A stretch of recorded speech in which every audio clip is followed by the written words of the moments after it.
Welcome to another episode of the Alamo City Sportscast with Mike Jimenez and Joe Garcia. Make sure to subscribe and hit that like button.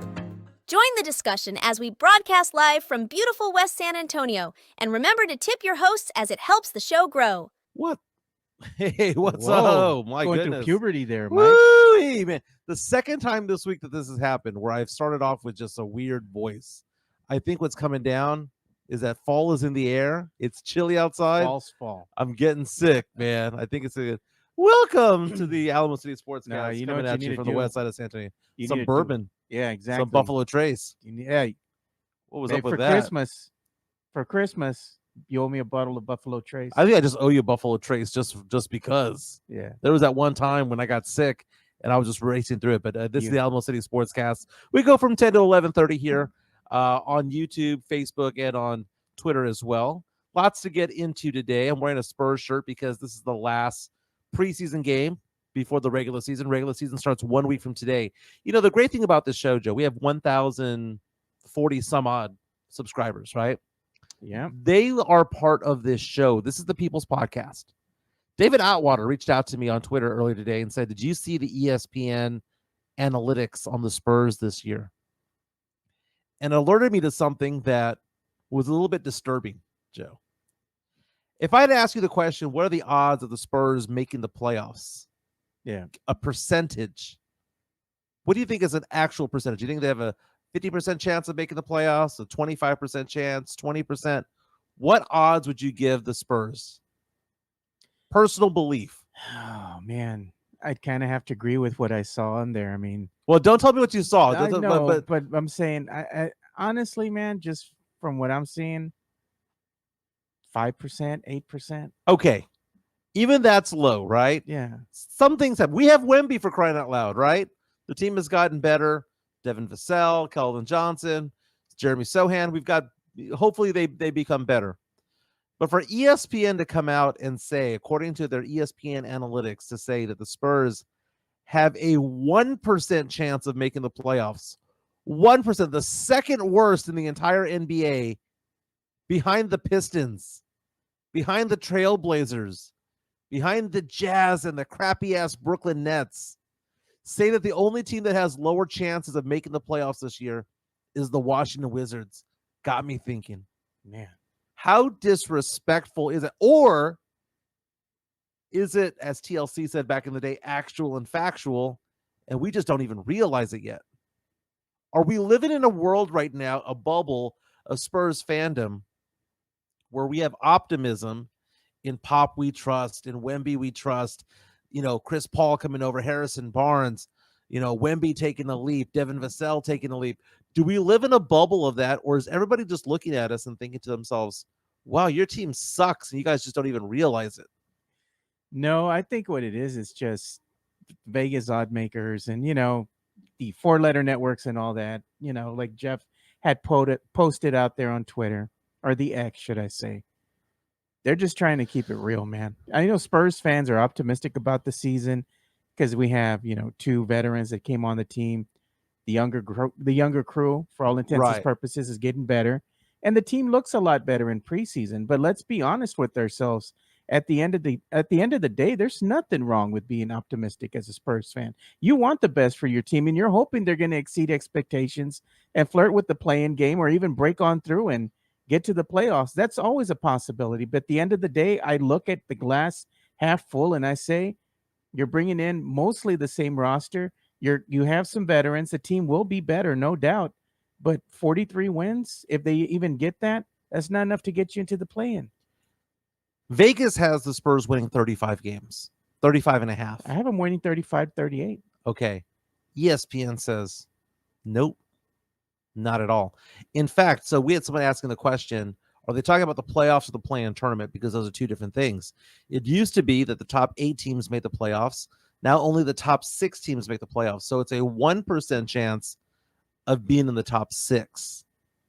But to make the play-in tournament, Joe, which is the top 10 in the conference, they have the Spurs as having a 2.9% chance. Also the second lowest. Just the Washington Wizards have a lower chance. Now, when it comes to overall record, Joe, Spurs right now are projected to have the third fewest wins rather at 31. Still an improvement from last year, but they believe the Spurs are going to be 31-51, and they believe the Spurs will have the worst record in the entire Western Conference. A team that has Victor Wembanyama, a budding superstar who ESPN says is a top 11 player in the NBA this upcoming season. That has a Stephon Castle, number 4 overall pick coming in from UConn. That has Chris Paul, even though he's 39, 40 years old, running the point. That has a 5-time champion in Greg Popovich at head coach. They're looking at the Spurs, the analytics at ESPN, saying, your team sucks. And I don't know about that. I mean, are we just going to be eternal optimists about this? Is it possible the Spurs season ends by Christmas? No, Mike, you always like to be the Debbie Downer. But what's going on here? You like to be the villain. You like to play the villain. What's going on here is that the West is stacked. Let's be honest. If you're comparing the Western Conference to the Eastern Conference, if the Spurs were in the East, they might have a shot. But they're in a stacked Western Conference where you have other teams. And be honest with yourselves as a Spurs fan, other teams ahead of us that are better. Mm-hmm. And if you're looking at, another team that's just a stone throw away from us over in Houston, you're a frequent visitor to Conroe. They make fun of you trying to go ahead and be a Rockets fan. Your girl trying to convert you. No, thank you. But even the Rockets at this point are better than the Spurs as currently constructed. Anything can happen, but at the end of the day, you have to go into the season being optimistic and saying, this team will be better. They're playing better. But as far as making the playoffs, I don't see it, man. Tavares saying it's the product around Wemby, Mike. Devin ate him. Sohan ate him. Need another superstar next to Wemby. Hand of a fist says Spurs need to have a better record than 5 teams in the play-in. So asking the question, well, who is that going to be? Well, according to ESPN Analytics, they believe that the number 1 team in the entire NBA makes sense is the Boston Celtics, right? Projected to have 56 wins. But on the Western Conference, which is what matters, number 1, they have the Oklahoma City Thunder. 51 wins projected. Yeah. Dallas Mavericks at number 2, who the Spurs start the season on the road against 1 week from today. So Oklahoma 1, Dallas 2. They have Minnesota at 3, Denver at 4, Memphis at 5, and the Lakers at 6. So those are the 6 play-in teams right there. Oklahoma, Dallas, Minnesota, Denver, Memphis, Lakers. Play-in tournament teams they have as the Suns, the Kings, the Pelicans, and the Clippers. And they believe, ESPN Analytics, that it's going to take 42.5 wins to make the play-in tournament. So just barely over 500. Last year, it took 46. So despite the fact that ESPN's projecting 3 fewer wins gets you into the play-in tournament, they still believe the Spurs have less than a 3% chance of making the play-in. Well, now below that, yeah, okay. At 11, they have the Rockets. At 12, the Warriors. 13, the Jazz. 14, the Blazers. And at 15th in the Western Conference, they believe the Spurs are going to have the number 1 chance, possibility, 14% chance. When we got Wemby, 14% chance of getting Cooper Flag. Are we going to do Team Tank all over again? Team Tank 2025? No, I don't think that's going to happen. But you have a total of 15 teams in the Western Conference, right? Right. The Spurs right now, as they're currently constructed, are better than the Portland Trailblazers. They are better than the Utah Jazz. Now, being realistic as a Spurs fan, are the Spurs better than the Memphis Grizzlies? Are they better than the Houston Rockets, the Golden State Warriors, Sacramento Kings, Lakers, Pelicans, Suns, Mavericks, Clippers, Timberwolves, Nuggets, or the Thunder? Are they better than any of those other We're teams? not better than the Thunder. We're not a top-tier team. No. Okay, I mean, they're going to be better than the lower tier, better than Portland and Jazz. I think the Spurs are better than Portland. I think the Spurs are better than Utah. I think the Spurs are better than Golden State. I mean, I know you have Steph Curry over there, but I would rather have a second-year superstar in Victor Wembanyama than have an aging superstar who doesn't have Klay Thompson anymore in Steph Curry and an aging star in Draymond Green. Yeah. I think the Spurs are better than Golden State. The Rockets are that team. I think the And look Spurs could be better than the Pelicans because the Pelicans rely on Zion Williamson. And look at who are the Spurs better That's than. what we're trying to figure out. They're not better than the Pelicans, dude. No, they're better than the Pelicans without Zion.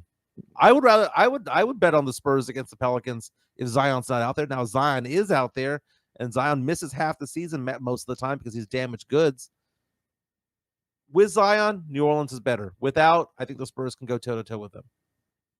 Although they did pick up DeJounte Murray this past offseason. Yeah, they said Tony Ornelas, can the Spurs make the play-in? I don't know. Do you know man. who's a low-key crappy team? It's just a great roster, but a crappy team is the Phoenix Suns. I can see the Spurs being better than the Phoenix Suns. I don't know, man. The Suns have a better plethora of talent. But they sucked ass last year. They did nothing with that talent last year. Devin Booker and Durant don't work well together. I could even make the argument the Spurs are better than the Lakers. Let's put it like this. The Spurs plan might not be to tank, but if they're only better than two other teams or three other teams in the Western Conference, it might happen by just them not being a very good team. You know, they're going to be better, but does better mean that you're going to get over that hump and you're going to be better than the other teams that are ahead of you in the Western Conference? Probably not. This kind of depressed me as the season started because I'm looking right now at the odds of making the lottery, and they have that right now the Spurs, Pistons, and Wizards would have the best chances of landing Cooper Flag. Again, 2025 draft is supposed to be super loaded. The Spurs also have Atlanta's pick, so people are mentioning Atlanta's pick. They believe that Atlanta is going to be the 9th worst team in the NBA. So the Spurs would get the number 9 pick from Atlanta. And they believe Chicago would be the 10th worst team in the NBA. Again, that pick right there is top 10 protected. So the Spurs would be on the cusp of having 3 first-rounders if everything came to form. Imagine that fell to 11, right? Imagine the Spurs drafting at 3, 9, and 11 in a loaded draft. Matt Lerma, Blazers over Spurs is just straight disrespect. I know. Let's look at that Blazers lineup here. That Blazers lineup is garbage, bro. The Spurs are better than the Blazers. That lineup, that Denny Avdija, DeAndre Ayton, Donovan Clingan, Jeremy Grant, Scoot Henderson, Wolf, Anthony Simons, Matisse Thybulle, Robert Williams III. They got some players. They've got a handful of players, but they don't have a Wemby. You know, they don't have anybody that's a superstar on that team. And you're trying to tell me that team is somehow going to have a better playoff chance than the Spurs? Straight up disrespectful, Joe. Look at that, Roy. He's saying, you're crazy, Mike. He's saying the Spurs aren't better than the Suns. I'm saying that they can be. I think that the Spurs, if they take the leaps, if Wemby becomes a superstar, dude, are we all under the belief that Kevin Durant's going to be young his entire life? Kevin Durant is going to get old, and we see that with players. Kevin Durant right now is 36 years old, turns 37.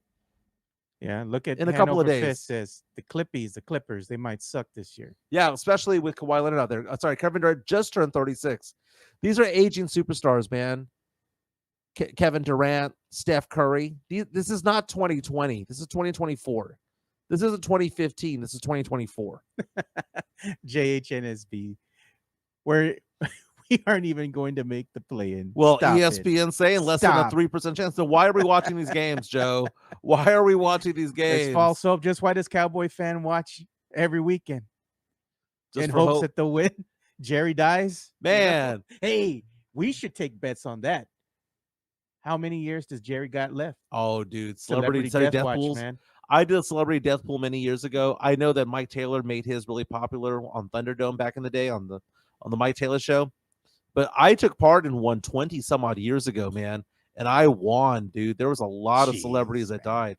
Dude, there was a big celebrity death last night. I don't know if you saw that, but Liam Payne passed away. I saw that from One Direction. Yeah, the One Direction The only star. reason I know that is because my daughter likes that band when she's growing up, right? Right. And we told her in the group family chat that we have, she thought it was a joke, right? And then she says, oh, my God, it's not a joke. We're like, told you he died, man. I mean, And you know what's so funny is that you talk about boy bands. Yeah. There are good boy bands out there. There are bad boy bands out there. Like, for example, Boys to Men is a good boys band, right? You Oh, you man. can't diss End of the Road and I'll Make Love to You and Motown. Who is better? It's a boy band, yes. Who was better, Boys to Men or Color Me Bad? Because I know you're a fan of both. Okay, I am a fan of both, but Color Me Bad is a bad boy band, right? That's guilty pleasure. There's good songs and guilty pleasures, right? Good song would be like I hated them to death, dude. good song would be like End of the Road. Guilty pleasure would be like I Adore Mia More or I Want to Sex You Up, right? One Direction, out of all the boy bands that have been out the last 15, 20 years, is a very, very good boy band. What Makes You Beautiful, was one of their big songs. Midnight Memories, lots of things that lots of songs. Story of My Life is a great song that they did back in the day, and every single member of that band had a hit as a solo artist. Harry Styles being the superstar of the bunch. But we'll talk more about the passing of Liam Payne and was it wrong for TMZ to post video and photos of his body? Oh, bro, that's bad. That's in bad taste. He fell out of a hotel window, fell 45 feet to his death. Poor guy, man. Like Chris Gonzalez, Mi Amor is a banger. Dream on, dream away. That's we gotta do that song together, baby. I can't do that song by myself. Damn, look at that. David Outwater says Thomas J. Henry, the lawyer, Yeah, his daughter dated Liam Payne at one time. It's brutal, man. We'll get into that in celebrity news later on, but we're talking the Spurs season. It's kind of upsetting, because you see the Spurs last year. What did we say about the Spurs? Well, they were young, no experience. But who was the youngest team in the NBA last year? Beside the Spurs, Oklahoma City Thunder, and yet they're somehow pretty good. Yeah. So maybe, just maybe, pop in the front office, RC, Brian Wright. Maybe they're just not that good at what they do. We have a lot of draft capital. Can you imagine if the Spurs had not gotten that 14% chance of winning the Wemby draft? Can you imagine if we're sitting here with Osar Thompson? Yeah. Or Amen Thompson instead? What will our projection be? 18 wins? 16 wins? We lucked into a 14% chance, and thank God that we did. Now do something about it. Do something. Poking him with the stick. Do something. I just wonder, I'm not going to go on a pop rant, but maybe it's a front office rant. Maybe it's a Brian Wright thing. Brian Wright's been collecting a bunch of picks, and our good friend John Dyer says that the good thing about that is that it provides hope and it provides job security, because he can always say, "Well, I haven't made my picks yet," right? And he throws them out into the future, and we pick up a 2031 draft, which may very well be in the Spurs' benefit. Well, I'm going to tell you something like this. What do these picks tell you? And you got to be honest with yourself as a Spurs fan. Oh, we're collecting picks. You can't hang on to all these picks. But what does it tell you? At some point in time down the road, the Spurs do plan on making a trade, right? That's what all these picks are being collected for, right? At some time down the road, this team is going to upgrade itself, right?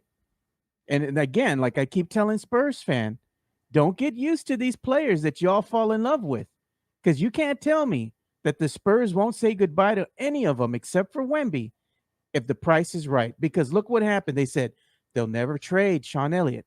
They'll never trade Malik Rose, right? They're never going to get rid of Bruce Bowen. They gone. DeJounte Murray, gone. Derek White, gone. Come on. Now, there's a lot of truth to what you said there, Joe, but I look at it this way. 2022 rolled around, and I thought there was no way in the world the Spurs were going to draft 3 first-rounders, and they did. Jeremy Sohan, Malachi Branham, and Blake Wesley. How excited are you about that draft, Joe? Where the Spurs had 3 first-rounders, and we got Sohan, Wesley, and Branham. Does that excite you at all? No, that didn't excite me. It pissed me off, actually, because you know who made some moves? The Rockets. Yeah. And they got a plethora of players that Spurs fans had wanted. The Spurs said, nah, we good. We like the team we have. Well, the problem with that, though, is that Houston has the ability to attract players because people want to go to Houston. The players want to go to Houston. That's the thing that we need to combat, and that's why trades need to happen. The Spurs aren't going to lure free agents around here.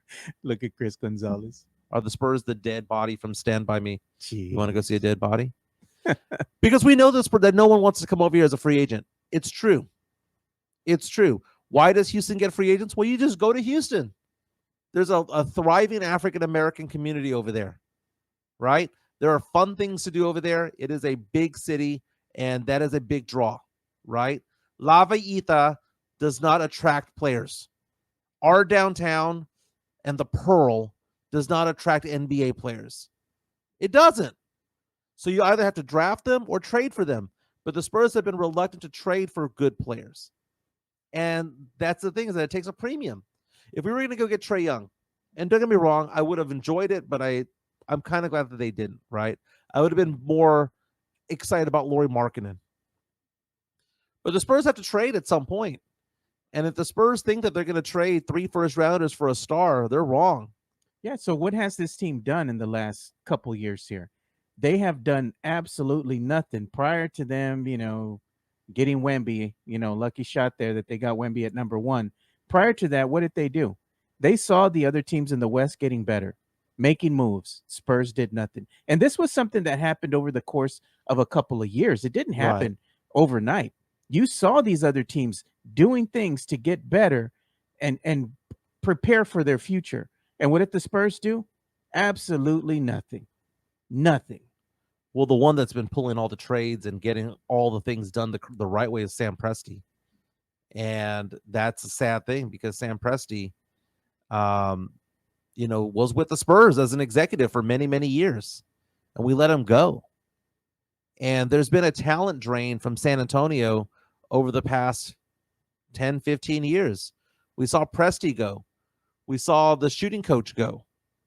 Right? The shooting doctor is what they would call him, right? Yeah. We saw him go to Oklahoma City.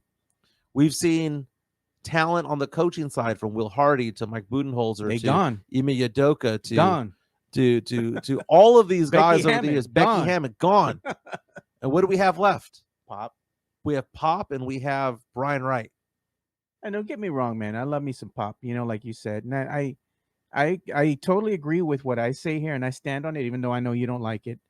But when you win 5 chips, you get to call your shot, right? I understand that at some time in the future, he will decide to call it quits. But for now, I like me some Coach Pop. But look at what JHNSB says.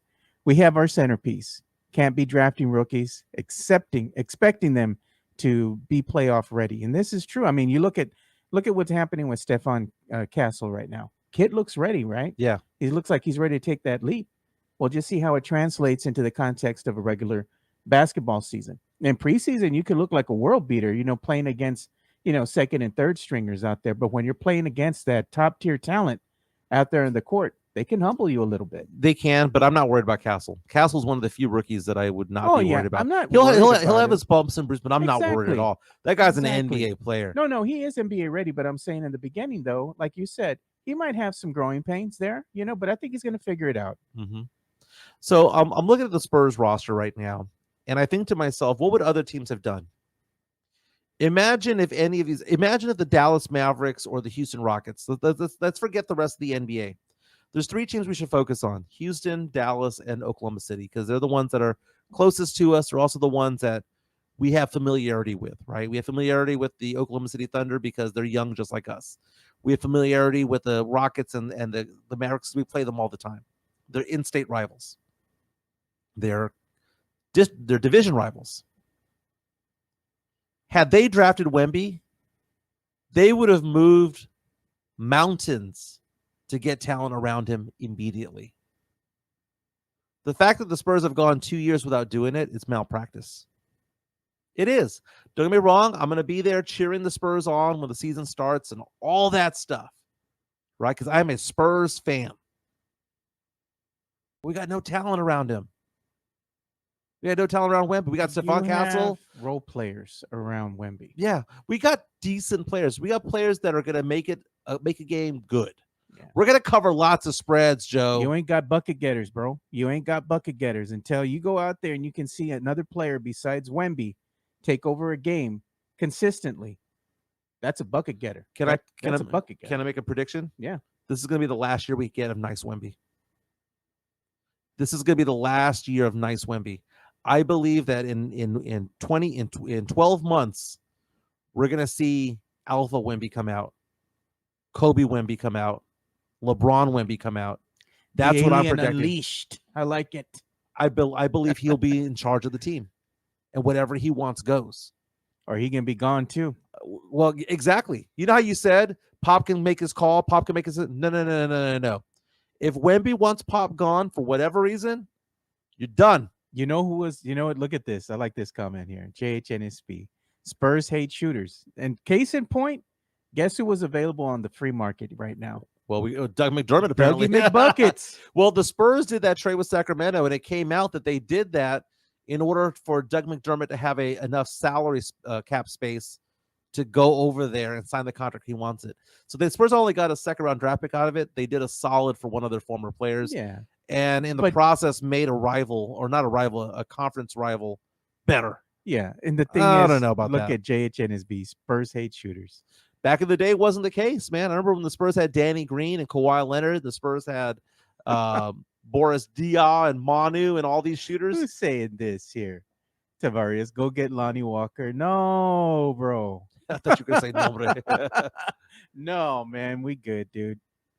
They got rid of Lonnie for a reason, man. He's going to be a journeyman. He's never going to be able to put it together consistently. And is Lonnie better than what we have now? And he's around the same talent. Yeah.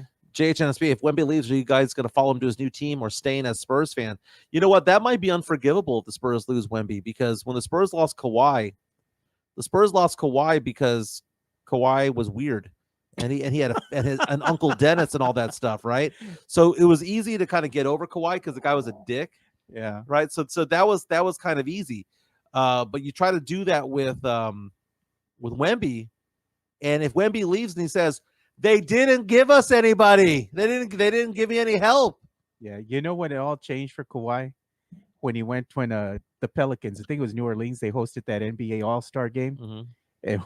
And Kawhi was over there, and they had him in a freaking Uber or something like that, a rented car. Yeah. Traveling to the arena. And he's looking at all these other superstars, right? Traveling in limos and all that. And it was just like that song from 3 Doors Down. Why can't that be me? He said, F this shit, dude. I'm done. That's when he came back and he told them, you know what? I'm pulling up lame. I got some pain here, man. I'm done. Dude, do you think the Spurs fans have it in them to go 22-60 again? I think they might have it in them, man. It depends on how this team plays. Like I said, I don't think they're going to actively try to tank, but the product that's going to be put out there isn't going to be good enough to be better than all these other teams in front of them in the West. If the Spurs are 3-12 after 15 games, I'm pulling the plug. Tank. Team tank by December 15th. Wear the shirt to the arena. So this is not a flip-flop. I am going for Spurs wins, and I would love for the Spurs to make the play-in tournament, right? I would love for the Spurs to win 40 games and all that stuff. So I'm not advocating for a tank on October 17th, 2024. I want the Spurs to go out and beat Dallas's ass. I want them to come back home and beat the Rockets twice. I want them to go to Oklahoma City and beat them, right? But if we start the season 0-4, we start the season 3-15, 5-18, Joe, we're gonna resurrect Team Tank, baby. We're gonna resurrect it. Oh, man. I don't think they're going to actively tank, but I don't think that they're going to be better than a lot of the other teams in the West. So you go ahead and you do the math, and what does that tell you? Right around 33, 35 wins. So if we went this much better and everyone else went that much better, it still results in losses. Yeah, I'm saying it. I mean, Wemby's going to have to be a top 5 player in the league this year in order for the Spurs to sniff 500. Yeah, I'm just saying 33, 35 wins is very doable, man. You know, I think I'm hoping for it. And the Vegas odd makers, they usually are very close in their predictions. I want the Spurs to be a player come the trade deadline in February. I want the Spurs to look around and say, "Hey, man, we're 30-30. Let's make a run. Let's go get a player." Or exactly. Let's make a trade. Let's make a trade. I would love for that to be. Is CP3? Be honest with yourself. CP3, is he going to finish the season as a Spur? He's going to finish the season as a Spur, but he's going to finish the season on IR. I don't know, man. I think that the Spurs, if they have a good trade come their way, he might be one that, gets traded, gets bundled in there. His contract is very attractive. I want to talk about another Spurs player. We brought him up yesterday for a little while. Keldon Johnson. His contract is attractive too, man. He is. It actually gets lower by the year. Harrison Barnes has been struggling, and it is possible that Harrison Barnes might have just gotten old. Harrison Barnes has played 82 games, all 82 games, back-to-back seasons. He's kind of an Iron Man when it comes to it. He's 32 years old. That's not that old in the NBA, but it's not your prime anymore. Is it possible Harrison Barnes finds his way out of the starting lineup? I think that he'll be in the starting lineup to start the year out of respect. But if he gets pushed back down, Joe, who would you rather have start? Would you rather have Julian Champagnie start? Would you rather have Keldon Johnson start at the 3? No, Keldon, I want him to stay exactly where he's at. They need balance on that second unit, and he's going to no doubt make the second unit better. I think you go with Champagnie. Yeah. Champagnie, prove it to me in the regular season. That's exactly what Coach Pop said. You want playing time? Go get it. Go prove it to me. There have been some games where Julian Champagnie, I went to one in Austin where he was just on fire. You look at him, he gets 17, 18 points, knocks down 2 or 3 3-pointers, and you're like, who is this guy? There have been games. You and I went to one last year where we laughed the entire time because he looked lost. Yeah. And he looked like he literally got no stats. I remember going, hey, Joe, we have the exact same stat line as Sam Champagnie. 0 in 20 minutes. He has 0 points, 0 rebounds, 0 assists, 0 shot attempts. So do we. And everyone's telling me, oh, well, he's a lockdown guy. No one's a lockdown guy. There's only one lockdown guy in the Spurs. Yeah. His name is Wemby, right? Second one is second tier when it comes to defense is Sohan and Castle, and then maybe Champagnie would be fourth. But I'm interested to see what comes out of these lineups because, and is Pop going to be, hesitant to pull the trigger on moves? Is he going to be stubborn like he always is when it comes to lineups? Or is the hand going to be forced upon him because of injuries? I always hear like, oh, well, this, like certain players made it onto this team because of injuries. Yeah. Right. They were going to be sent to Austin or they were going to be nailed to the bench. Will Pop be stubborn? I look at Matt Lerma. He says this could have easily been an F Vegas show, but it turned into a Spurs suck show. Oh, and I'm not saying that the Spurs absolutely are terrible. We're just trying to be realistic about the season. I know that Matt Lerma is very optimistic about the season, as a lot of Spurs fans are, and there's nothing wrong with that. But at the end of the day, you can't sit here and tell me that the Spurs are better than some of these other teams we named in the West. Do you know what this reminds me of? Over the summer, talking about the Dallas Cowboys. Everyone seems surprised that the Cowboys gave up 119 points in 3 home games. Yeah. We're not surprised. And there are certain fans out there who look at the Cowboys and it's our year, we dem boys and all that stuff. But I will say this about you, Joe. You were at least realistic. You knew that the Cowboys had no running game. You knew that the Cowboys didn't have a wide receiver too. No defense. And you knew that the Cowboys had no defensive line and that they didn't make any adjustments to it. None. They didn't bring in any big names. They did not sign Derrick Henry. They did not bring in big names on the defense. They did not draft a wide receiver. You look at it and you go, wait a minute. It got worse. The Eagles we got worse, right? The Cowboys got worse. The Eagles got better. The Commanders got better. Everyone around them is getting better. The Packers are getting better. Yeah. The Niners are still a really good team. The Lions are getting better. You stood there, Joe, as a Cowboy fan, a diehard Cowboy fan, but a realist, and looked around and said, this ain't it. No. You were optimistic. You started the season going, I hope we win. Hope they win. I hope these guys that were on the bench prove me wrong, right? But at the end of the day, in the back of your mind, you knew what you knew, and you knew that team was not going to go anywhere. It was probably a 7-win team, 7 or 8-win team. You knew that the holes plugging up the sinking ship were going to give. Right. And I think that's where we are with the Spurs. I think right now with the Spurs, we're looking at it going, man, if Wemby takes a leap, if Sohan gets better and is a more effective shooter, if this and that and the other, all of these ifs need to come into play.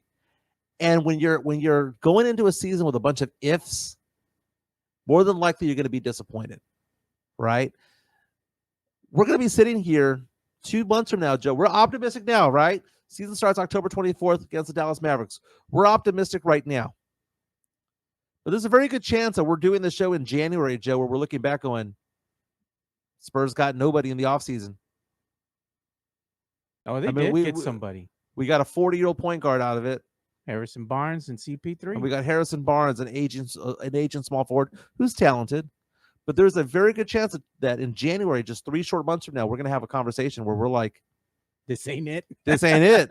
We might have that conversation where we'll be like, hey, man, this is Pop's 6th year in a row of a losing record. Yeah. We might be having this conversation all over again. I don't want to have that conversation yet. But let's just say that we're not going to be surprised if that actually happens. Yeah. So, you know what? I'm going to throw this out there. You're still here, Matt Lerma. I need to go ahead and put together some guests for the show this week, previewing the Spurs' upcoming season. So Matt Lerma's still in the chat. Might get him to go here and talk with him and my boy Rick Fernandez about what they think about the upcoming season. And we're going to have a real discussion here. Mm-hmm. Not saying that the Spurs suck. I'm just telling you, as a Spurs fan, you can't sit here and tell me as we go down the list of teams that this team is actually better than, let's say like a Memphis Grizzlies team, like I said, Golden State, Sacramento, Lakers, Pelicans, Suns, Mavericks, Clippers, Timberwolves, Nuggets, and Thunder. The Spurs are better than these other named teams. Can't tell me that. Now, I can tell you that the Spurs could creep into the number 10 spot because I don't believe in the Lakers. LeBron, Father Time is undefeated, and that even means LeBron. Anthony Davis is always hurt, so I can see the Spurs finishing better than them. The Suns are dysfunctional, and I can see themselves trading away parts. Okay? New Orleans always has injuries. I can see the Spurs catching them. I can see the Spurs beating Portland. I can see the Spurs leapfrogging over Utah. So I do see a pathway to it all. Yeah, there is a path. It just might not happen this season. But I don't see a path to the Spurs being a top 6 team. Unless they make a trade, man. That's the thing. They're going to have to go ahead. Baby, we did a trade this week, baby. We got a second rounder in the year 2080. They let somebody go to get that trade. They assumed a bad contract just for picks. Yeah. Second round. Someone earlier, I think it was Hanover Fist, it might have been Hanover Fist or Tavarius, who said, that rookie and when the rookie the Spurs get in 2031 when Wemby is 26 is not going to really help him. Oh man. Tavarius, Matt, they keeping it real, man. JHNSB, some people can't stand the truth. Truth hurts. Was it that Jack Nicholson line? You can't handle the truth. You want me on that wall. You need me on that wall. You want me to tell the truth. You need me to tell the truth, man. Roy says, Matt, you're wrong. We're a horrible team. Look at Tavarius, Matt. Which team are the Spurs better than in the West? Okay, so for those of you who are just joining us right now, this all started because ESPN analytics were released, and they say the Spurs have less than a 3% chance of making the play-in. That means 1 out of 33, Joe, and have a 1% chance, just a 1% chance of finishing in the top 6 this year. You know what's funny to me that I look at this, man, and a lot of the most popular guys, right, that these Spurs fans go after, right, and they follow on the X and social media and all that. All they always do is sing the praises of the team. Oh, they're so good. You watch, Sohan's going to be, this and that this year. And they're always singing the team's praises all the time. They can never do no wrong. Why? I mean, they're doing it to feed into the fan base. But at the end of the day, you know damn well that these same people behind closed doors are saying, this team ain't it. Yeah. They just say what you want to hear. And they're like, oh, yeah, we're all in, this and that, that Spurs are going to be great this year. They know damn well that's not the truth. We hope to be wrong, right, Joe? I hope to be wrong, but I'm just telling you I know the team's going to be better. I'm not saying they're going to be absolutely garbage. No, they're going to be better. They're going to be competitive. Mm-hmm. Maybe in a lot of these games, they don't get blown out. They lose by 10 points. They lose by 8 points. That's fine. That's showing you the team is getting progressively better. But with the cast that you see around Wemby, I'm telling you, as a diehard Spur fan, this ain't it, man. This ain't it. They need bucket getters. They need some dogs out there. And this team that's currently constructed will be better, but they're not going to get you to the promised land, man. Can I say it, Joe? You know what I want to say. Go ahead. It all starts with the bench. Oh man. We need new leadership on that bench. We need a younger guy out there to get this team in shape. We don't need some guy sipping wine all day long anymore. I don't care how many rings he's got. We need a youth movement all over the place. Mitch Johnson, take over. You're on deck, baby. You're on deck. I'm looking at tickets for the Spurs opening game against the Dallas Mavericks at the American Airlines Center in Dallas. I would love to go to this game. Joe, the tickets are pricey, my man, for opening night. I saw $300 for the cheap seats over there. They do have some on the side. $80 a ticket. Ooh, look at that last row up there. Should I go over there in a Wemby jersey, Joe? Go in a Rockets jersey. Well, homegirl does live in Houston, so maybe I'll take her over there. Which is funny because she claims to be a Rockets fan, but she says that to piss me off. Her kids are actually Spurs fans. Oh, nice. So look, Matt Lermer's still here. He's on the road right now. But Matt, I'll reach out to you, man, privately, so I can go ahead and schedule to be a guest this week on, Area 210. Joe, went for a walk last night. I got to show you something.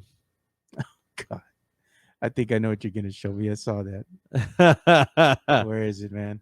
Let me see here. This story is unavailable. You better not be looking at the cochinos again. Oh, I have no idea what it is. I just went on here. You could probably go onto my page because I don't know if I'm on the right. Continue as Joe. So I'm going for a walk last night, and it was chilly, dude. Dude, one of your things over here allows me to go on Twitter. One of your search engines does, and the other one does not. Anyway, I was going for a walk yesterday, and I came across the cows again, Joe. Can you go onto my page from where you're at? I can't. I'm waiting. Oh, here we go. Here we go. That's slow internet today, Joe. It's not me, actually. You know what's happening? It's the X. Really? The X has been slow. Elon getting cheap, bro. He's using dial-up over there? I think what's happening is their servers are getting That only happened. That never happened before Elon. No. It's funny how people think that Elon Musk is a genius, and really he's just a guy with a lot of money. Exactly. He's not the guy that has all the brains, that does all the stuff that people use every day. He's just a guy with the cash. So this was my view yesterday as I was going for a walk in my neighborhood. Okay? I live in a nice neighborhood, right? These are all brand new houses in a new part of the development at my neighborhood, right? Meat's expensive nowadays, dude. That's like steaks and hamburger. Okay. Brisket. That cow right there was slow. There was a second cow that was there. That MFer was fast, man. It ran by me like the bulls at Pamplona. Just ran right by me. So it's kind of funny because apparently there are some ranches in the area. I live in West Bexar County, and there's some ranches in the area, and apparently one of the fences is down, and these are good cows during the day, but at night they just go for strolls, man. They're going up and down the neighborhood. My kid's old elementary school is 1 block from where this photo was taken. They're getting closer and closer to traffic. Can you imagine, Joe, driving 40, 45 miles an hour through a neighborhood or this city, this block right here, and hitting a cow? Hitting a cow. Damn. Can you imagine the damage that's going to do to your car? You hit that damn cow. Dude, that cow would be perfectly fine and the car would be jacked up. It's all plastic nowadays, dude, and thin sheet metal.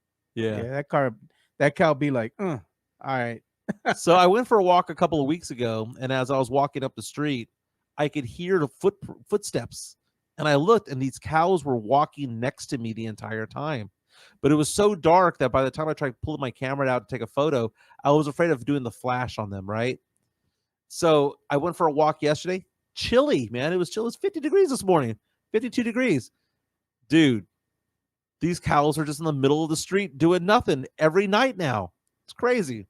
Look at that, Christopher Leah. You should have jacked that mofo. Price of beef is wild. That's what I'm saying, dude. I just see steaks, barbecue, brisket. U.S. Wake House. Be like, boom. So what was happened to that cow? What was his name? Gone. Oh my goodness. They named this cow Pop because it should be put out to pasture. I got that saying from one of my buddies back in the day, man. He had me freaking laughing. He had this little chihuahua, man, right? This tiny little chihuahua. And that chihuahua would not listen to him for nothing. And he had a hole in his fence. And he was trying to get the dog inside. And that little chihuahua, he was running after him. And we already had a couple drinks. Mm-hmm. He was running up and down the yard trying to catch this little chihuahua. And he was quick.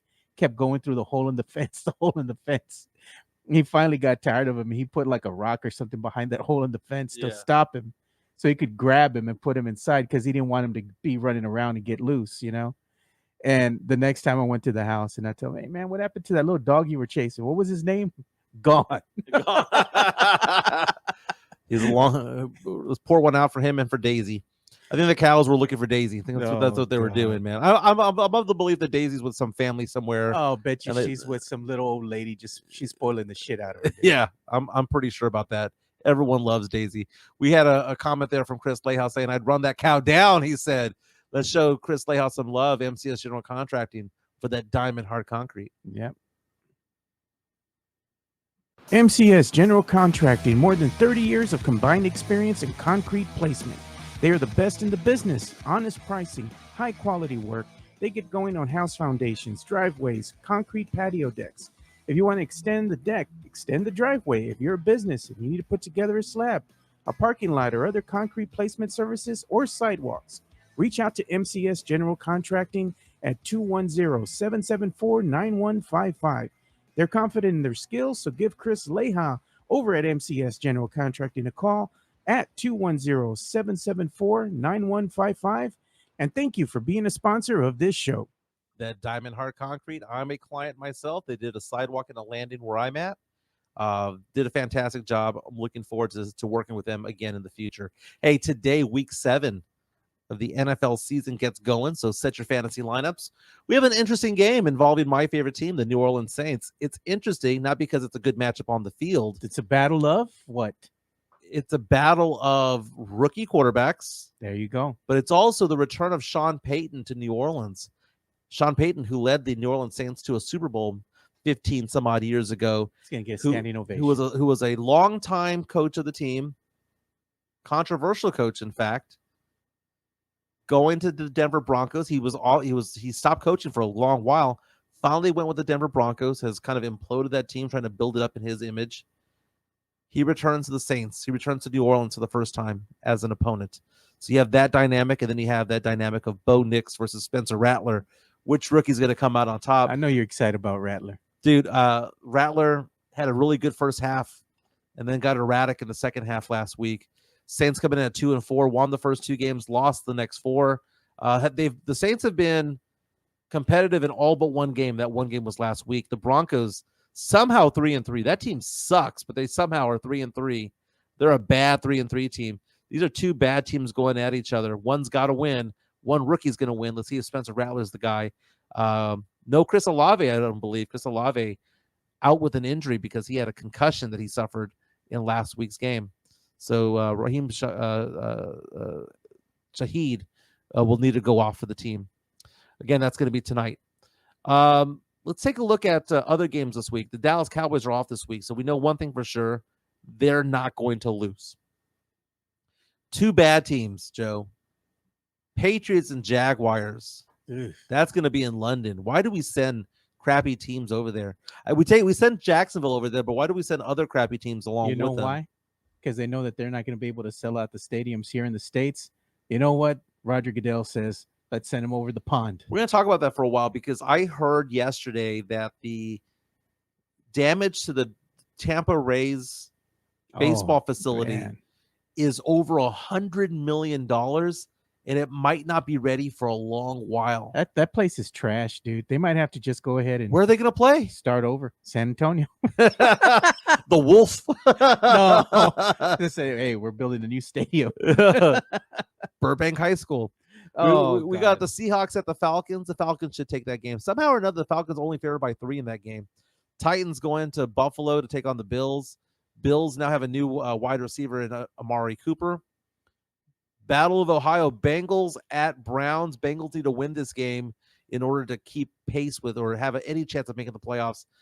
I saw this stat, Joe, the other day, and I don't know how accurate it is, but Deshaun Watson has gone like 30 some odd third downs in a row without a first down. Yeah, his stats this year have well, even going back to last year, have been horrible, dude. They've been abysmal. Look at Christopher Leha. He's saying Olave out. Shaheed is out for the season, potentially needs knee surgery to his knee. Yeah, we it's a busted team, dude. Cesar Ruiz is hurt. All of those guys. Look at Sam Salinas. San Antonio Rays, baby. Texans, Packers, big game. Big game Sunday at noon on CBS. 5-1 5-1 Texans visiting the 4-2 Packers. Texans finally put together a good game last week. They beat the living crap out of they beat the Bills a couple weeks ago. Yeah, they did. And they had a big game over the Patriots. Dolphins and Colts, that's a ho-hum game. I don't know, man. That might actually be a lot better than advertised. Well, I mean, when you got Joe Flacco winning games, Joe Flacco could make the playoffs again, ain't he? Bro. Flacco, man. We talk about Burrow. We talk about all these Justin Herbert. And really, it's Joe Flacco making the playoffs. You know what it reminds me of? That Keanu Reeves character from The Replacements? Yeah. That quarterback. Dude, here's a big game. Lions at Vikings. The Lions 4-1 coming off a big old win at Jerry World, taking on the undefeated Minnesota Vikings. Dude, if Minnesota wins this game, I will officially believe that they're legit. Hey, I know they're one of two teams in the NFL that's still undefeated, but they beat the Lions to take a 2-game lead in the NFC North. I will become a believer. You're going to jump on that Minnesota Vikings bandwagon with Big Papi Brandon Medina? Yes, I will. That'll be my Sancha team. NFC East matchup, got the Eagles and the Giants. Eagles coming in at 3-2. They need to win this game to keep pace with the Commanders. Raiders and Rams in the battle of what used to be the LA teams. Devontae Adams traded from the Raiders to the Jets. Rams are favored by 6.5 points. You got the Commanders, who should get an easy win. They got a really close rival coming in, the Carolina Panthers. Dude, Commanders might go 5-2. These are trap games, man. 8.5 point spread. I understand what you're saying. It's a trap game, dude. But the Commanders kept pace with the Ravens last week. I know, but I'm saying sometimes these teams play up to the talent in front of them, and if they get into that trap with this Panthers team, they might get surprised. What if I told you the Kansas City Chiefs had undefeated at 5-0 or underdogs according to Vegas on the road against the San Francisco 49ers? 49ers at 3-3. Need this game to get back above 500, favored by 1.5. What time is that game? That's a 3:25. Yeah, that's one I'll definitely be watching. You know what's going to happen here, Mike. There's going to be a close game. The refs are going to get in the way. Mm-hmm. Jets and Steelers. Jets again on prime time, and no one gives a damn. Jets coming at 2-4. Steelers at 4-2. Jets again. Aaron Rodgers has a new toy. Has a new wide receiver, Devontae Adams. And then the Monday night game, we got two of them. Ravens and Buccaneers. That's a good game. Chargers and Cardinals. Could be a good game. Only two teams have a bye this week, the Chicago Bears and your Dallas Cowboys. Jeff Garcia from Locked On Spurs. Don't forget to follow him at Jeff G Spurs Zone. Let's show him some love. He does that daily content when it comes to the Spurs. Locked On Spurs is your daily Spurs podcast, hosted by Jeff Garcia, the lead Spurs writer for Ken's 5 San Antonio. Jeff has a healthy plethora of guests all the time on the Locked On Spurs podcast. You can also follow Jeff on Threads at Jeff G Ken's 5 SA. You can also follow Jeff on Twitter at Jeff G Spurs Zone. So make sure you go ahead and give Jeff a follow not only on Threads and Twitter, but also on YouTube at youtube.com/@LockedOnSpurs. This is where you're going to be able to find the replay of the Locked On Spurs podcast. Make sure to like, subscribe, and share. Yeah, I subscribe on Spotify and on YouTube. You can find it in other places wherever you get your podcasts. You could also go to kens5.com to watch his stories. Jeff Garcia pointing out the fact that another former Spur has retired. First, it was Danny Green, who announced his retirement a few days ago. Now, Aaron Baines. 2 words for Aaron Baines. Thanks, man. Remember when he got drunk after one of the playoff games and Tim's holding him up and everyone's like, someone said, "Hey, great game, man." And he goes, "Thanks, man." I'll always remember Aaron Baines. Aaron Baines looking like he walked out of a YMCA gym to go play for the Spurs back in the day. That guy was a douchebag, man. He was, dude. I had somebody, I can't say who it was, tell me a story about him. So they had put Aaron Baines, right, at one point early on in his career. They made him go over to Austin, right, to go play with the G League team. He wasn't happy about it. Pissed off the whole night, dude. Mm-hmm. Gets out of the arena. Somebody says, "Great game, Aaron." And he looks straight at him. Because he told him in passing, right? "Great game, Aaron." Looks straight at the guy and says, "Fuck you."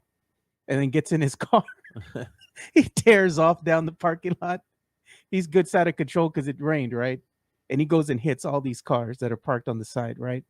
On his way out. Spurs Sports and Entertainment had to go and pay for the damages to the cars that he hit on the way out.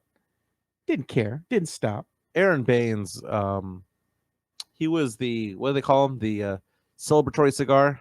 Yeah. You just put him in when the game was basically already over. Jeff Garcia has an article that he talks about that came from Sports Illustrated where Wemby named his favorite Star Wars characters. And Harrison Ingram of the Spurs, second-round draft pick that the Spurs got. Article about him and the fact that Pop doesn't know what to do with him. And I'm going to tell you what to do with him. Nothing. You know why? Second-rounders don't matter. Second-rounders don't matter. That's Jeff Garcia from Locked On Spurs and Ken Side. By the way, I'm going to be the guest. I'm scheduled to be the guest on Locked On Spurs tomorrow. I think we're talking about Jeremy Sohan. Why is he bringing me on for that, Joe? I don't know. Toner and Aaron Baines is a dog. Those are rumors, Joe. Fake news. No, it's not fake news. It actually happened, man. I'm telling you. Joe, how interested were you in the WNBA finals yesterday? Not very interested. I didn't watch. Because you know why I didn't watch? Because work is ridiculous right now, dude. They sent out this company-wide email to everybody over something stupid, right? So these people keep calling us, man, about the same issue over and over. I can't say what it is because they won't let me, but it's asinine, dude. And I'm trying to watch, my games and trying to watch stuff at the same time, and I can't. Yeah. I have it on the TV, even though it's there. I'm not able to watch it because I'm too busy working. Usually in the evening, things slow down, but nope, not yesterday, dude. So I was like trying to watch, and I finally gave up, dude. It's like, I can't, man. Well, the Liberty won Game 3 yesterday. Sabrina Ionescu knocked down the game-winning three, basically at the buzzer to seal it. She shot it basically from the logo, Joe, about 30 feet out to win the game.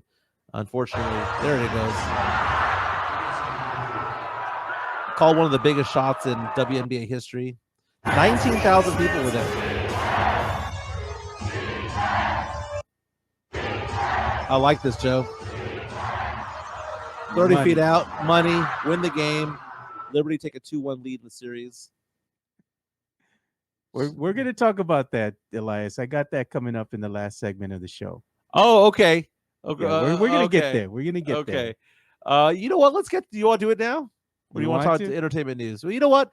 Let's do the entertainment news first, man, because it's we can have fun with the whole thing involving Angel Reese a little bit later. All right, so we're going to do the entertainment bump, I guess. Sure.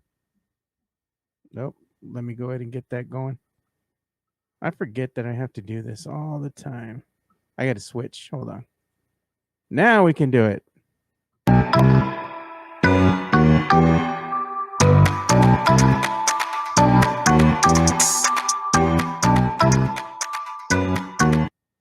So TMZ is being criticized right now for showing the photo of Liam Payne as his dead body laid on the ground there in Buenos Aires, Argentina. Liam Payne, who is a pop star, formerly of the pop band One Direction, the boy band from England. He died falling off of a hotel room window.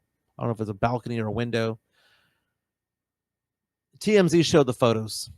They zoomed in. That's gross. They pixelated his face apparently, but you could see his arms, you could see his legs, you could see his body, his tattoos. You could tell that it was him. There are questions as to whether or not this was a committed of suicide or if it was an accident or not. Local authorities are saying that he, quote, jumped from the balcony. And, you know, 45 feet to his death. that's sad, man, if that's the case, dude. I mean, you never know what people are going through. And, you know, I can tell you that personally, I've had family and close friends commit suicide. Mhm. And you always wonder, man, if only I would have been able to talk with them. If only they had reached out. If only, you Right. know, and you go through these scenarios, but at the end of the day, I mean, you can only do so much. You know, the rest is really in their hands. And unfortunately, sometimes they succumb to, you know, mental illness or depression. It's a real thing. You just never know what somebody else is going through. So every time you check up on a friend and you know, call them and you see them, you talk with them, always make sure you tell them you love them, dude. You Yeah. never know what somebody else is going through. This hit me in a different way. It hit me in a variety of different ways. First of all, I hate it whenever a superstar dies for whatever reason way before they're supposed to, right? Liam Payne, I believe, was 31 years old. And One Direction is a massive band in Europe. Harry Styles came from that band. Harry Styles, who won basically every Grammy the last couple of years, all the big Grammys, was a member of One Direction. Zayn was a member of One Direction. Everybody in that group had a hit. Now, Liam Payne had suffered from substance abuse. And in fact, he had gone to a facility in Louisiana recently, which I thought was kind of weird because the guy's from England. What's he doing here in Louisiana, right? Getting treatment. But apparently he had fallen off the wagon. And whether he committed suicide or if this was an accident or whatever, he might have just been tweaking, right, off of the drugs or off of the alcohol or whatever. I'm sure more details will come out. But first of all, shame on TMZ for showing the photo. Okay. They took it down because it was too graphic. I understand photos of bodies happen all the time, but it was too graphic. Yeah, man, that's in poor taste, dude. If somebody, you know, passed away, why would you want to show the body? Why would you want to do that?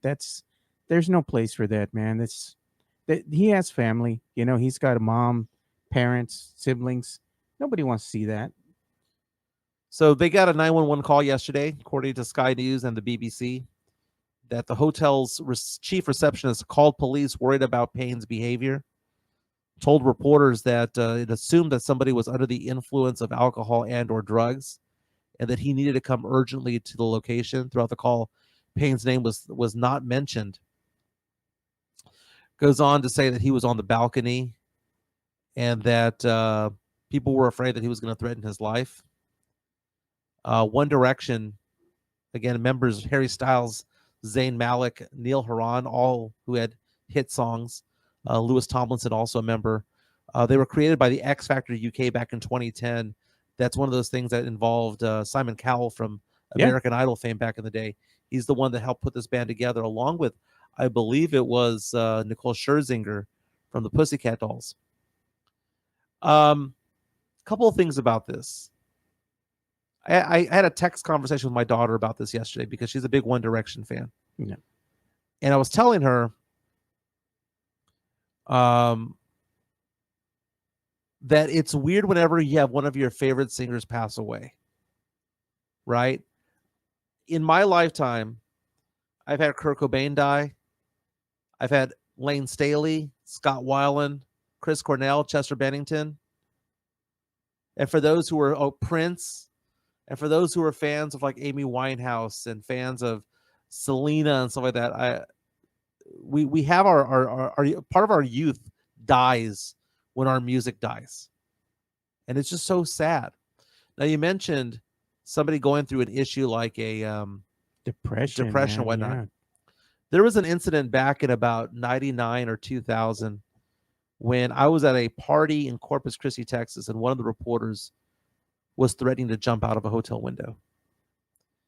And it happened. We were having a party there. I don't know what party we were having, someone's birthday or whatever. We all rented a hotel room.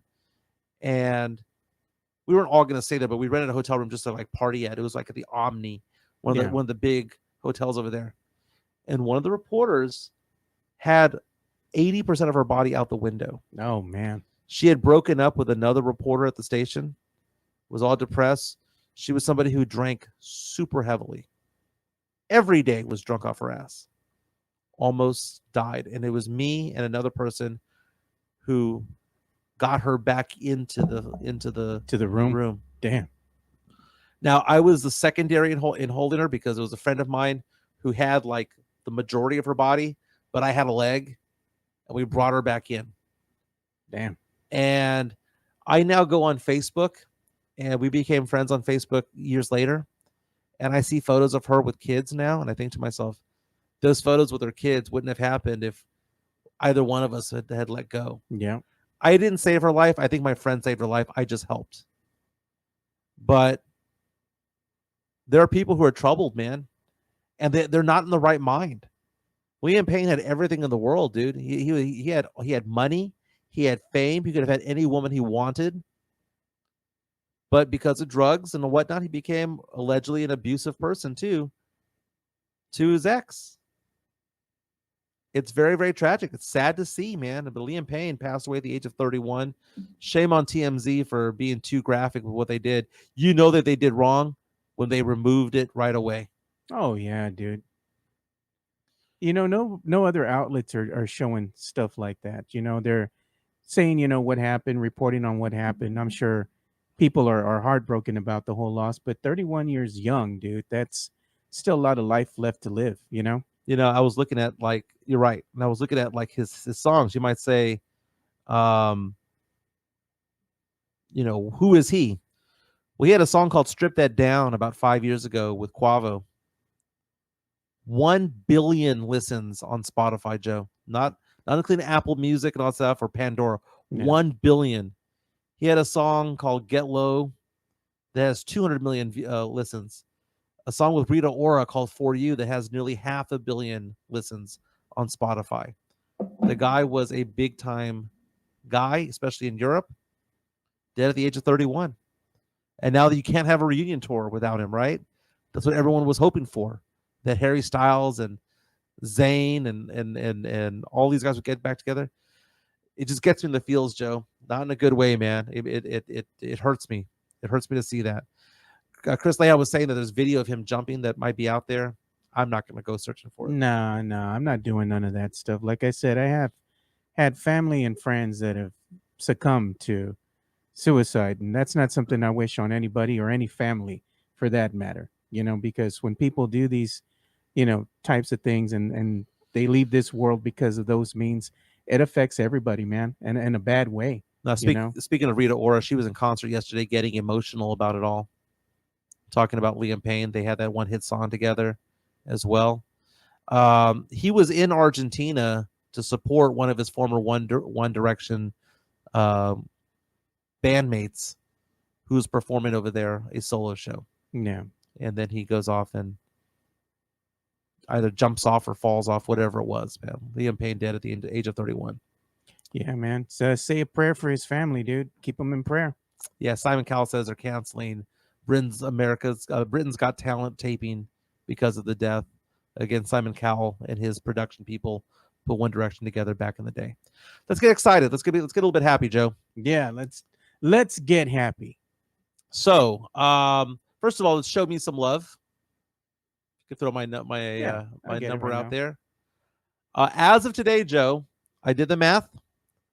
I now manage $15.77 million in retirement assets. $15.77 million. I was at zero 4 years ago, man. I restarted my business about 3 or 4 years ago, back during COVID. Brought it back up. Someone gives me 10,000. Someone gives me 50. Someone gives me 100, a million, whatever the case may be. You add it all up, it's 15.77. My goal is to get to 20 million by the end of next year. I should get there probably in about 6 months or so. I love doing retirement planning. So retirement strategies. So people who have IRAs, 401ks, old accounts, old IRAs elsewhere, old 401ks elsewhere, bring them to me. I can help strategize for you. I am a fiduciary. Everything I say and do needs to be in the client's best interest. I also do life insurance. This past month, I've sold 3 life insurance policies. Take care of your family. Right now, why are they all getting their policies? They're saying it's open enrollment at work, and they want to do something bigger and better. Today, I'm working with somebody who is in his 60s who has prostate cancer or had prostate cancer and is trying to leave behind an estate for his kids. It's a dicey situation. I have to talk to underwriters. I have to make sure that all ducks in a row so we can get this guy qualified potentially. So that's what I'm working on. So again, if you have needs for insurance, whether it be disability, long-term care, life insurance, or retirement planning, or you have a question about investments themselves, doesn't have to be retirement related, give me a call, 210-508-0369, 210-508-0369. And, if you have a friend or somebody who's leaving their job, getting a new job someplace, guess what? They can roll their old 401k to me, 210-508-0369. Okay, so I suppose we need to talk about the MLB playoffs. I mean, do we just give the score, Joe? Is that what we're going to do? Because, we could talk about it does nothing for me, dude. Tonight we have Cleveland Yankees game 3, 4:00 on TBS. Yankees lead that series 2-0. We have the Dodgers up 2-1. That game's going to be at 7:00 on FS1, taking on the Mets. Potential Subway Series. But Yankees Dodgers would be huge, Joe. Just for ratings' sake, would be huge. But you know what? Move it on over. Worst infomercial ever. There's only so much I can say, Sam. Only so much I can say. Tanal says, JHB, that is too early again. Death and retirement planning. That's right, baby. That's right. All right, so what happened to my girl Angel Reese? Oh, God. A lot of things happened to her, man. She came out on the X. I even shared the video here. I saw it. Go ahead and get that. And it's her talking about basically what's going on with her and how much money she's making. So let me share this.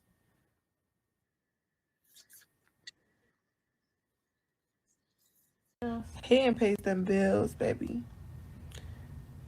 I just hope y'all know the WNBA don't pay my bills at all. I don't even think that pays one of my bills. Literally. I'm trying to think of my rent for where I stay at. Let me do the math real quick. It might cover that. Yeah, It definitely covers that. What is I don't even know my salary. 74? Okay. Times. Here, I'll do it. Yeah. I don't even know my salary. Does it? Let me see. You don't even. Yo! I'm living beyond my means. It's like. No, my rent is more than that. It's 8,000. I'm living beyond my means. Like y'all think. Babe, if y'all thought. Okay, There so you go. Angel Reese talking about her income. Now, for many years, people have complained about WNBA salaries, right? Because they're literally pennies on the dollar, if that, to what NBA stars get. But Angel Reese is a superstar with Chicago, champion at LSU a few years ago, going out and saying that her rent in Chicago is $8,000 per month, that she's living beyond her means when it comes to it. So we had somebody who reached out to me on social media yesterday saying that she's living beyond her means and that she should live someplace that's less expensive, whatever the case may be. The normal rule of thumb, Joe, is that 28% of your income should go towards your housing. It's a good rule of thumb. Yeah. Try not to be above 28%. So if you use that as a number there, she needs to make $343,000 per year in order to justify an $8,000 a month rent. So she doesn't make enough from WNBA to live there, because WNBA, they're paying her $73,000 a year. She gets paid $6,000 a month from the WNBA, right? She gets paid essentially a little bit more than a teacher to be a WNBA star. It's the endorsements, though, because she has endorsements from Reebok, Raising Cane, Coach, Wingstop, Amazon, McDonald's, PlayStation, Outback Steakhouse, Bose, Discord, Xfinity, TurboTax, Dick's Sporting Goods, Mercedes-Benz. Her endorsements, Joe, $1.7 million a year. She gets paid 97% of her income off of endorsements and only 3% off of her salary. But it's kind of funny, though, Joe, because the WNBA salaries were crap for a reason, but they're going to get better now because you've got bigger names out there. Should she have done that? Should she have gone out there? I don't care. I don't think it was a good look. I don't think it was a bad look. I just think It was a truthful look.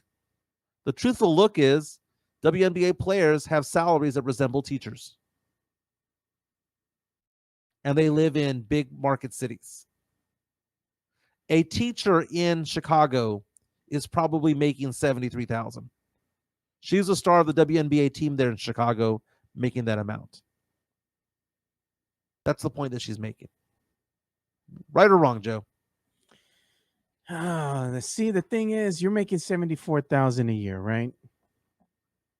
Gotta live within your means. Why are you trying to go ahead and live beyond the means as far as this? How much you're making from your WNBA deal, right? Right. Because you're on your rookie contract. Mm-hmm. You're getting endorsements. Yeah, just roughly about, you said 1.7 mil after taxes. What does that look like? Well, I mean, I'm sure she's bringing in $1 million after taxes and paying her agent. But I'm saying you got some bills to pay too, because you have your guy, your people that take care of you, right? Your PR people behind the scenes. She has probably a stylist, things of that nature. You know, give me a number. Give me a number of the 1.7 plus 100,000. That's 1.8 million after taxes. Paying her people. What do you think she rakes in? What do you think hits her bank account? Really? At the end of the day, I think she's probably right around $1 million. Okay, let's use $1 million. Let's use less than that. Let's use 800,000. Okay. Okay. And I'm just saying, look, man, if you're paying $8,000 on rent, that's not a good business decision. You want to own your property. So, but the thing is that she is a basketball player. She's not going to live there forever. So based on an $800,000 a year salary, net, right? She should be paying in rent $20,000 a month. Okay, and she's paying or paying a mortgage about 20. She's living well within her means. Yeah, but I'm saying she's making a crack at her salary at the WNBA. I get that, but I'm saying you're saying that you are paying $8,000 a year or a month, right? For your mortgage, right? For your rent. Why? So we had somebody says who says hate the chick's personality? Who's that one? That was Sith. Hate her personality, she's an influencer or something. Yeah, she's an influencer. That's the whole point. She's more focused on online content, having her ass out. Guess what? That's making her money. You know who doesn't have to do that though? Somebody put it in the chat. Caitlin Clark. No one wants to watch Caitlin Clark's ass. But she is a baller and she's making money. Caitlin Clark has no personality. She's making money, more money than Angel Reese. Well, she should be. She's a bigger star than Angel Reese. Yeah, she's got those other deals, man. But here's the thing. Caitlin Clark's not an influencer. She's not. She's not going to make influencer money. You think Caitlin Clark's going to be representing Coach? No, but she's making money representing Nike. There you go. She's making a lot of money. There you go. But the point is this. We see Jason Kelsey and Travis Kelsey go and do their podcasts. Making more money. We see podcasts out there from athletes. We see Shaq try to become, and Kobe both try to become rappers, right? We see all these stars who try to go into movies, all that stuff. The hatred that you give an Angel Reese is not the same energy is not given towards the dudes who go out there and freelance and do what they do. Freaking man, there was a time when Michael Jordan was on every damn commercial out there. You couldn't go anywhere without seeing Michael Jordan's face. So she's going to go out there and make $1.7 million. Damn straight she's going to do that. You know why? Because you're only young once.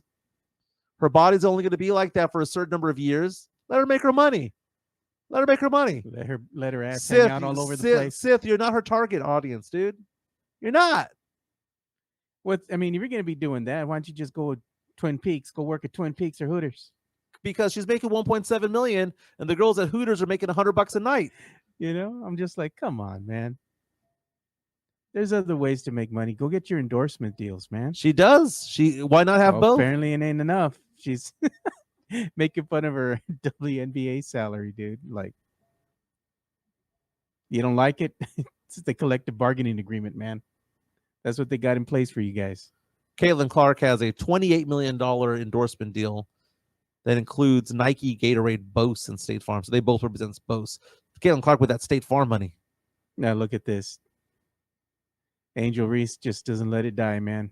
Caitlin Clark has morals, though. Just saying. How do you know? Look at, I'm just saying. No, JHNSB. How do you know?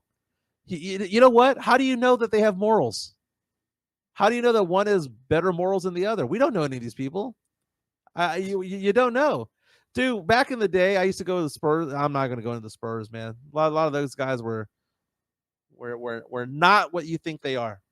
Look at Angel Reese. She's still going at it, dude. They they have this on the X right now. Angel Reese said the WNBA is just her side hustle. You know that little video that she did, they were just gonna roll with it, man. All over. I mean, social Anna media. Kournikova back in the day, Maria Sharapova. You look at tennis, Serena Williams. They all made more money off the court than they did on the court. That's true.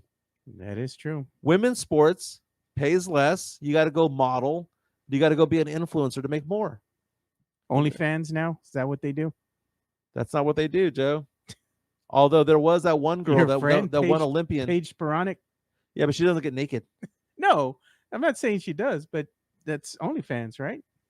Yeah, she's OnlyFans and Patreon or whatever, but Yeah. she don't get naked. She's not. Oh, you know what we're gonna have tomorrow? Are we gonna have Johnny Walker on?